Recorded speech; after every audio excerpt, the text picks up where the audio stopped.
Hello. Hey, hello Jason, how are you? Hey, I'm good, thank you. Not too Nice to bad. meet you anyway, okay? Yeah, thanks so much for coming on the show and having a chat to us. No, that's okay, that's fine. It's nice to hear Australian voice. I had a good friend that was Australian. Me there, Yedinak. Oh yeah, okay, that's Yeah. yeah, we're well aware he's a hero down here. Yeah, for sure, for sure. It's nice to hear the accent again. It reminds me of him. I'm Yanni and this is Chris Oss and we're from Sydney, but we also have a Cypriot background. So Okay, yeah, there's quite a lot of people that have come to realize Australia and Cyprus obviously have a lot of people, either Cypriots, Australians here or Cypriots over there. Is that correct? yeah, I think we have around 100,000 in here or so, I believe. And there's a Wow. fair few went to the UK as well. Those that were game enough ended up coming down here, but very nice. Nice. How's lockdown been over there? It's been good, I think they've done, for me, they've done the right thing here with the country, what they needed to do. I think it was obviously a difficult time for everybody around the world, but the most important thing is the health and safety of everyone around the country, and they've tackled it really well for me here. Nice. How have you found Cyprus sort of pre-lockdown, pre-corona? How did you adjust to moving it from the British cold to the Cypriot sun? To be honest, it's been fantastic since I've come. Obviously the coronavirus is obviously situation was locked down, but before that, it's been fantastic. My family settled well, my children love it, I love it. It's been a lot more than I expected, and I'm grateful that I took the opportunity and grateful for the people that got me here. Very nice. Many lifestyle differences between over there and the UK? Um, no, not really. Apart from obviously we like a barbecue as an English culture, but obviously you got the opportunity here to do it every day now. Obviously the one major change for me coming from London to here is definitely the fact that you don't have traffic. There's no such thing in traffic in Cyprus. It's very rare you find traffic.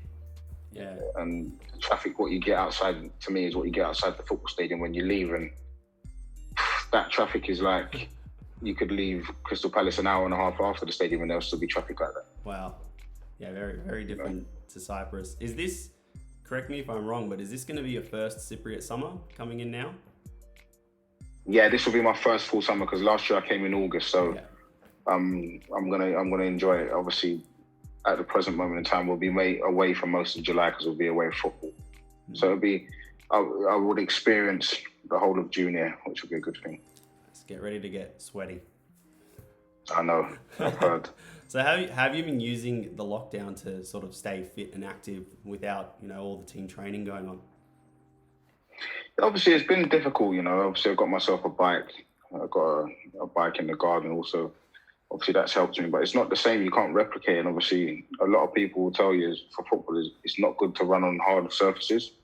It's bad for your joints. So it's difficult because you change the directions and stuff like that. But you get different other fitnesses. But the only thing you can do is just keep yourself ticking over ready for when the season starts. Yeah, nice. So what are some differences you found, between Cypriot and English football? I'm sure there's many. Yeah, I think one thing I will give the Cypriot League is a lot more technical than I thought it would be. So you've got some good technical players. Obviously, the game speed is nowhere near what it's like in England. Obviously, the physicality of it's not the same. It's a bit more slow-paced game, but in terms of the technical side, it impressed me very well. There's a few teams that I think are strong teams that in England would be a physical presence. I think the Cypriot League it definitely impressed me. I think the one thing that was good, obviously, is one thing I'd like to do. The fans are very passionate of all stadiums. Obviously, it's very different to England in terms of, when I say passionate, in terms of the way you show your passion. Compared to England, it's different, but they're passionate. I like it. Nice. How's Buffos going? Paphos has been good, Obviously, it's been sort of change of times for the football club generally, which I didn't realise till I came.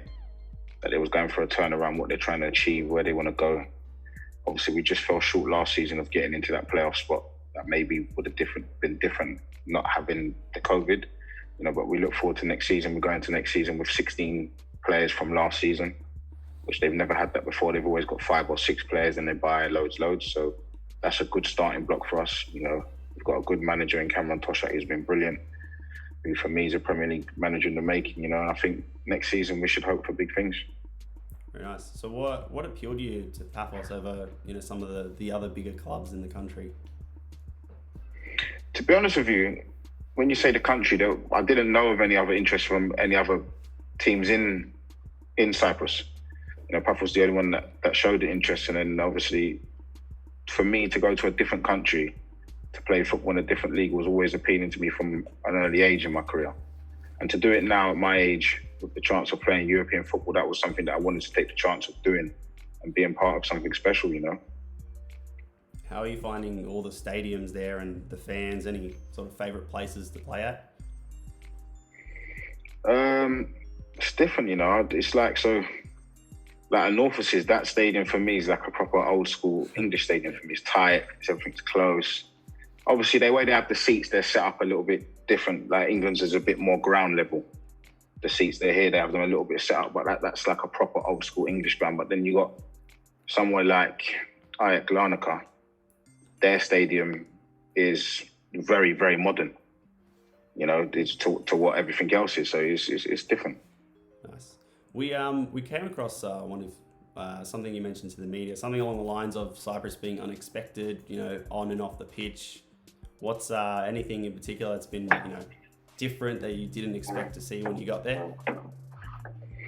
In terms of football or just anything really? General, yeah, both really. Well, I know it sounds crazy. I didn't expect to see a lot of so many people speak English. I didn't expect that. So I was hoping I would come and learn the language, which is, for me, okay, it's been a good thing, but in that sense, it's been a bad thing because I wanted to learn the language. So I didn't really expect that, to be honest, you know. I just didn't, I couldn't say, that was probably one of the things that surprised me, the amount of people that actually speak English.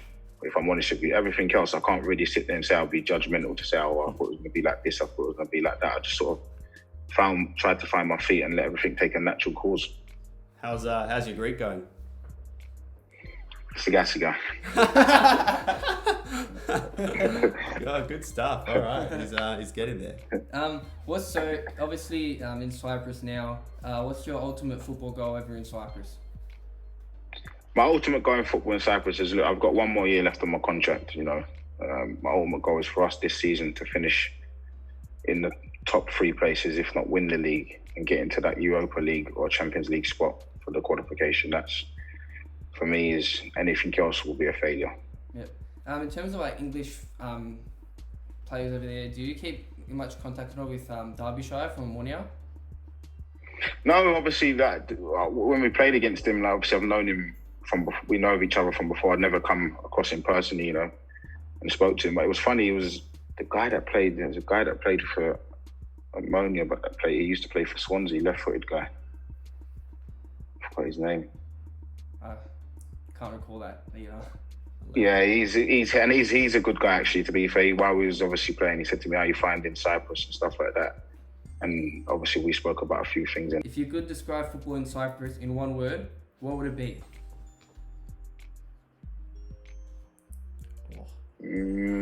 Got him.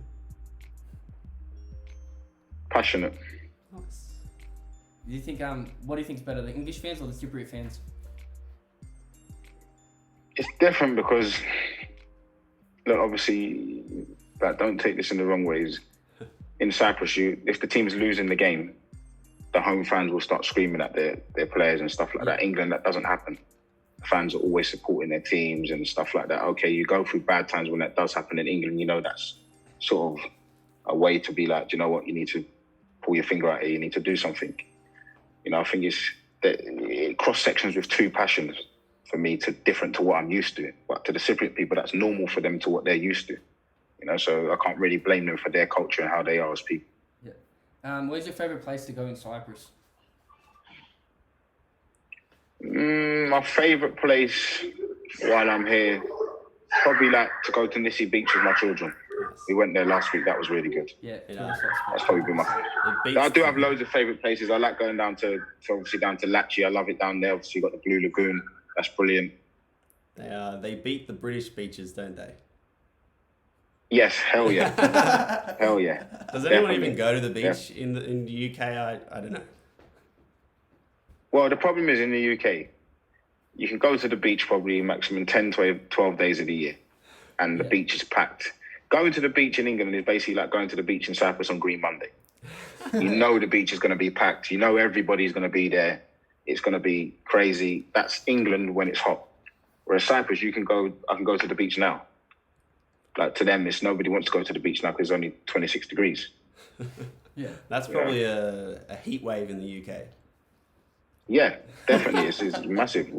Well, the heat wave we had the other week when we was here in Cyprus and it was like 43, 44. Wow. And it was just hot air that was blowing at you. And July hasn't even come yet.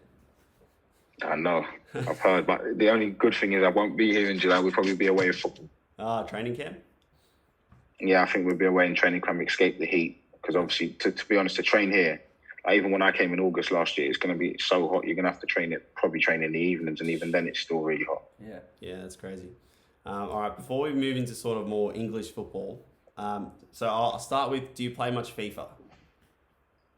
No, I don't. You know, it's difficult with the children now. I used to. My son plays. I used to play FIFA, Call of Duty. Like, I can still have a game now. And I'll be honest with you, you won't beat me 3-4-0. You might beat me 1-0. I'm not the best attacker. I'm not. I'll probably say I'm a bit like a Sam Allardyce or Tony Pulis on FIFA. I just block the banks up so you can't score. All right, so we've got your latest FIFA card with us, and we want you to guess your stats.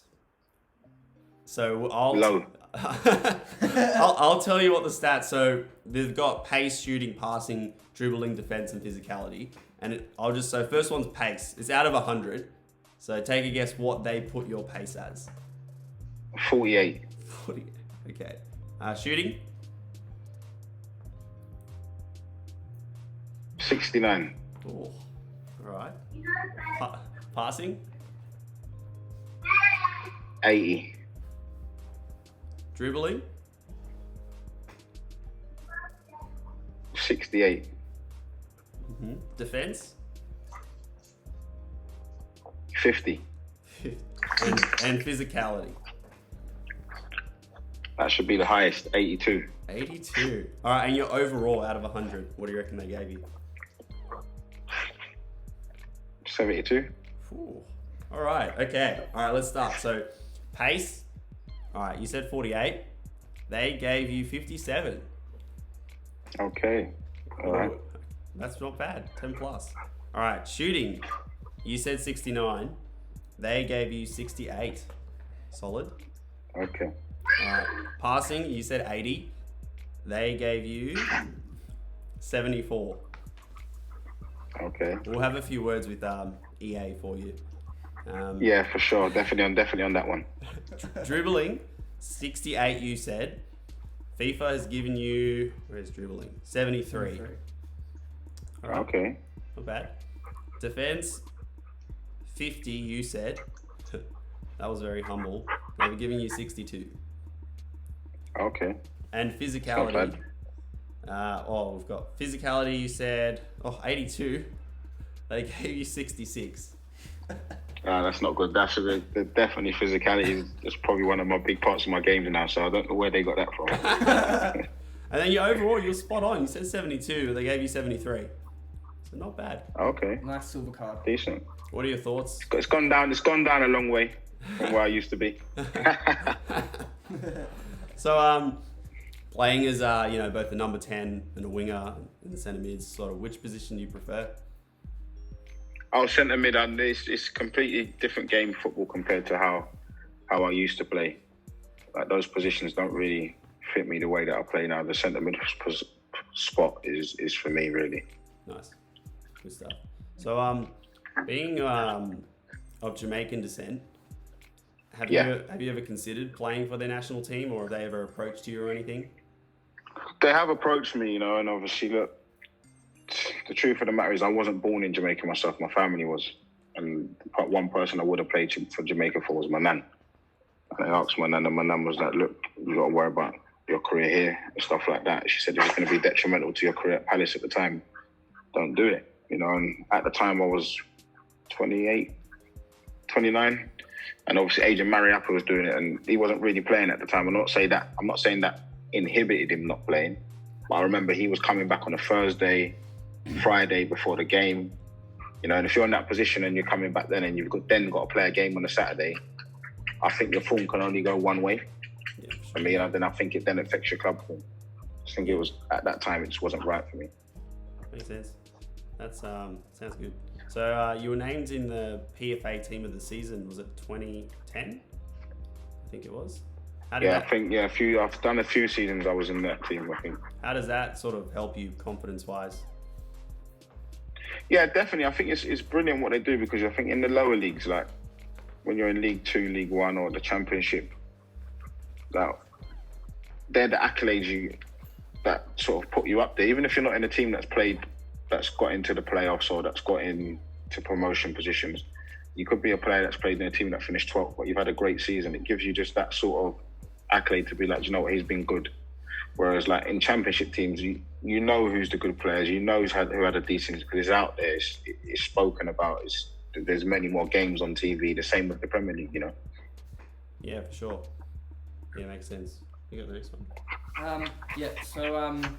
You when you first arrived at Southampton, Alex Oxlade-Chamberlain was coming through the ranks at the club. What are your thoughts on him as a player, and obviously the player who's become, winning the Champions League with Liverpool and the great success that he's had? You always knew Chamber was going to be a player because he just had this natural ability at 16. Like when he came into training, I remember I was there for a week, and Pardew put him with us, and this little kid, I promise you, I'm short myself, and he trained with us, and he was up to my shoulder. And this little kid was whizzing about, and I was like, he's going to be a player, this kid. And then he started to fill out slowly. Then he got into the first team, and then it just was just like an incline. He was just like on a bike going up a mountain, and you just knew he was just going to climb to the top. And I was just happy for him because I felt like Arsenal, he was hitting a stumbling block. And then it's like when he went to Liverpool, it's like it gave him a new lease of life. Yeah. So, well, I'm a big Saints fan, and it's a bit sad. But what are your thoughts on Liverpool always signing Southampton players? Well, it's got to be great credit to Southampton. They must have had some coaching, some good players, had some good coaching staff.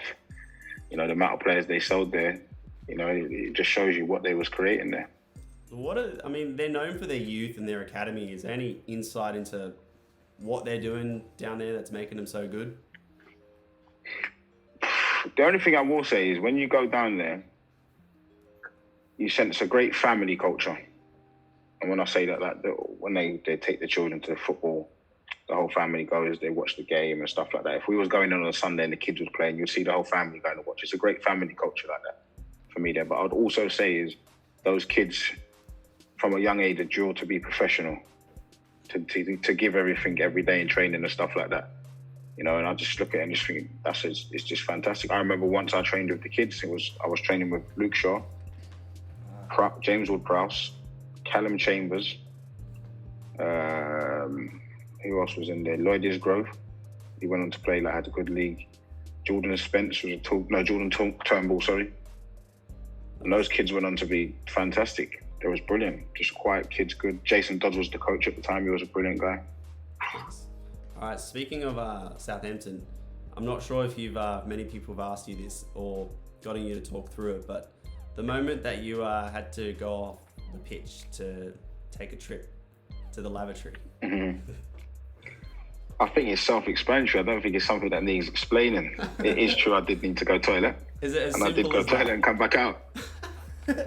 Is there nothing more to it? You just didn't do it before the game? No, there is. Basically, what it is I didn't actually know that at the time I was lactose intolerant. Oh, so I didn't know that. I didn't know that at the time. Because it wasn't known about doing testing at that time in football. It was only when I went to Palace I had it. So I used to have eggs, the normal things. You have eggs, you have protein and stuff like that. But I used to have milk with my coffee. Yep. And I used to drink a lot of coffee. So then what I didn't realise, every time I used to eat, I just think, as soon as the game comes and there was something that I was doing that was high energy, I felt like I needed to go to the toilet. So it got to the point where sometimes I wouldn't eat. And that particular day, I didn't even have actually a lot of food. It was actually the coffee. So then what happened was, obviously I needed to go to the toilet at that time. I did, that was needed. But when I went to Palace, they was like, look, we'll get you this lactose test. So I had a lactose test. come back that I was lactose intolerant. So then I cut out the milk and eggs completely, and then I could have eggs, but I can't have milk now. Ah. So as soon as I have milk now, the same situation happens. So it just so happened to be on that day. It could have happened many other times, but nice, you saved it. It happened many other times. What I didn't realise now, every half time I was in there before the game, end of the game. So yeah. Never heard a team talk because Your gaffer would always be like, "Where's Punch?" I remember there was a game before, or a few games before. Atkins was like, "Where's Punch?" He was saying something. Something happened. He was having a go at the boys, and they're like, "Where's Punch?" And the boys were like, "He's in the toilet." And he just said something, and I was just because when you're in the toilet, you can just sit behind the thing and just listen. That's brilliant. All right, we're going to play another quick game. So you got to pick a five-a-side dream team of players you've played with and against. Who would they be? With and against. Yeah. Five-a-side, yeah? You can put yourself in there. I'm going to pick this purely on five-a-side ability, not... Because for me, in a five-a-side pitch, you don't need pace and power. Mm-hmm. You need technical ability for me. Okay. That's my personal opinion on five-a-side. You don't need pace and power. So would I have to choose a goalkeeper? Whatever you want. That's up to you. Would you need? Or no? Nah, no keeper. I'm just asking. Nah, no keeper. No keeper. Right, so I'd have to pick... I'll pick Scott Dan. Yep. Because he was just wonderful with his feet. He was a footballer. I'd have to pick in midfield. I would have to pick Morgan Snyderlin. Nice.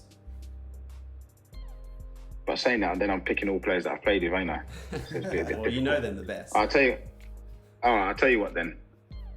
I'll give you this. I'll pick Virgil van Dijk in defence. Yep, beautiful. I like that. And the five-side pitch, because reason why I would pick him is because I say you don't need pace and power, you need technical ability, but he gives you both. He has it in one. So I don't think anyone would get past him in a five-side. Yeah, he takes up half the field. When I say centre midfielders, I'll look at it and think who was the best midfielder. I'd have to pick Paul Scholes. I played against him at the end of his career. Even at 38, he was just amazing. Just like there was just something different. I'd pick Adam Lallana, just because you wouldn't get the ball from him in a five-a-side. Mm-hmm. Sweet. Just impossible. I'd pick Zaha. Nice. Yeah. And I'd pick Eden Hazard. Okay, Nice. good squad. Solid And team. May as well pick a keeper while you're at it. Pick a keeper. I'm going to surprise you with this one because not many people would think that. But I'm going to pick Steve Mandanda. Ah, He never really played at Palace, but he was the best keeper for me by far with his feet. If he'd have played a lot more in the Premier League, people would have realised that. He was unbelievable with his feet. You could put him in a five-a-side and you wouldn't think any different apart from, all right, he could have run. But if you put the game tight and he hasn't got to go nowhere, unbelievable with his feet. Nice. yeah, that's awesome. So in terms of speaking of Tony Pulis again, he said at the start of your Crystal Palace career, after good performances, that he didn't want clubs to swing you. As a player, how important is it to have the backing and confidence from the coach? Oh yeah, it's massive to have the backing from your coach. That's like, regardless of what anyone says, that's what footballers play for. Obviously, you play for yourself, but you know fundamentally you have to please the manager. And it can be difficult at times, but if you've got the backing of your manager, then obviously you're doing something correct. Mm-hmm. Yeah, sure. We know you've scored bangers against some of the biggest clubs in England, Manchester United, City, Arsenal, to name a few. What is your mindset when coming up against these clubs? I just think when you're in England as a child, and my goal or dream was to play against the top teams, to be able to perform against them. And when you get to the Premier League, you think, oh, can I do it against this team? Can I do it? And then slowly but surely you gain that natural confidence. And that was a driving thing for me to really put myself and say, can I make a stamp on the pitch when I play against Liverpool? When you play against Man United, when you play against Chelsea, when you play against Arsenal, and that was the big thing for me. Yeah, which is your favourite stadium out of all of the big clubs? Which was your favourite stadium to play at? I'd have to say Anfield. Yep. Anfield and the away stadium, Anfield and Upton Park when it was Upton Park. Okay. West Ham's old ground, yeah. Yeah, they were two good stadiums. Yep. So you suffered a ligament injury, and that's tough, as we know. Can you explain the rehab in which you had to go through, and any advice to any young players enduring an injury? So when I done my ligament injury when I was at Palace, that was obviously a PCR, and obviously I was in a brace for 3 months. Difficult because you got to sleep with the brace. I had to sleep with that. Obviously testing time because I'd never been through it, but I think the most important thing you can do when you get any injury is really concentrating on doing your rehab, not to the best of your ability, but to more than your ability. Because what you do in your rehab will set you up for when you come back to the training. And if you don't do it correctly, you're only going to go backwards. Yeah. You were named captain, replacing Scott Dan, who we mentioned previously. What leadership qualities did you see in Dan that you used once you became captain? I think everyone's different, you know. I think Danzy was a character that showed his ability, like the way he played football. You know, I think someone like Mile was just like, he was a character in everything that he done. Like when Mile was captain, everything he done around the training ground, around the dressing room, what he done on the pitch, the way he played. Like people didn't realise, but he was a driving force for the team in the way that he was. You know, and that drove people on. It's like with Mile as well, nothing ever fazed him. Like no matter how the game was going, and players sort of respond to that. Like Yannick and Wilf was like, they was really good like that for the team because nothing like ever fazed them. So no matter if they lost the ball 20 times trying to run past someone, they'll still keep going. And people don't realise they can carry teams through. That can, someone that's not having a good game, that can lift him up more. Somebody else that's not, lift them up more. That's priceless for me. Yeah. You played in all 4 divisions, like professional ones, in England, and have scored in all of them. How does each league differ from one another? I think the more and more you go up the leagues, the more and more tactical awareness there is. Definitely, you know, I think obviously, like, I don't know about it now, but back then when I was playing, not the physicality, but in terms of your physical output was a lot higher when you got to the Championship and the Premier League compared to League One and League Two. Teams were a lot physically fit, a lot more. Obviously, I noticed that with the Premier League it is now, but those margins are getting more closer compared to, there was a big jump off from League Two to the Championship when I was making the jump. You're known for scoring free kicks in your career. Which one was your favourite to score? And what is the best way to score the perfect free kick? Favourite one was probably Anfield away. Steven Gerrard's last game. Nice. That was probably my favourite, definitely. It's just a big game. That was probably, apart from the FA Cup final, one of the best games I played in for atmosphere. Obviously, him being a massive character, what he'd done for football and for his city was massive. And I promise you, that game, like from the moment you got there for the warm-up till you left, the atmosphere was just electrifying. And obviously, Palace fans are noisy as well, but Liverpool fans, it was just Gerrard the whole game. And it was just like, you could only imagine how he felt playing in that game. Yeah. What's the best way to score the perfect free kick? Hit the ball away from the keeper in the top corner. I was hoping for maybe, you know, top of the laces, to the right, left, 90% power. No, I just think it's different. I think like the one I scored against Liverpool, I knew that Mignolet, he always takes a step to his right. Yeah. So as long as I put it in that corner, I'm going to score.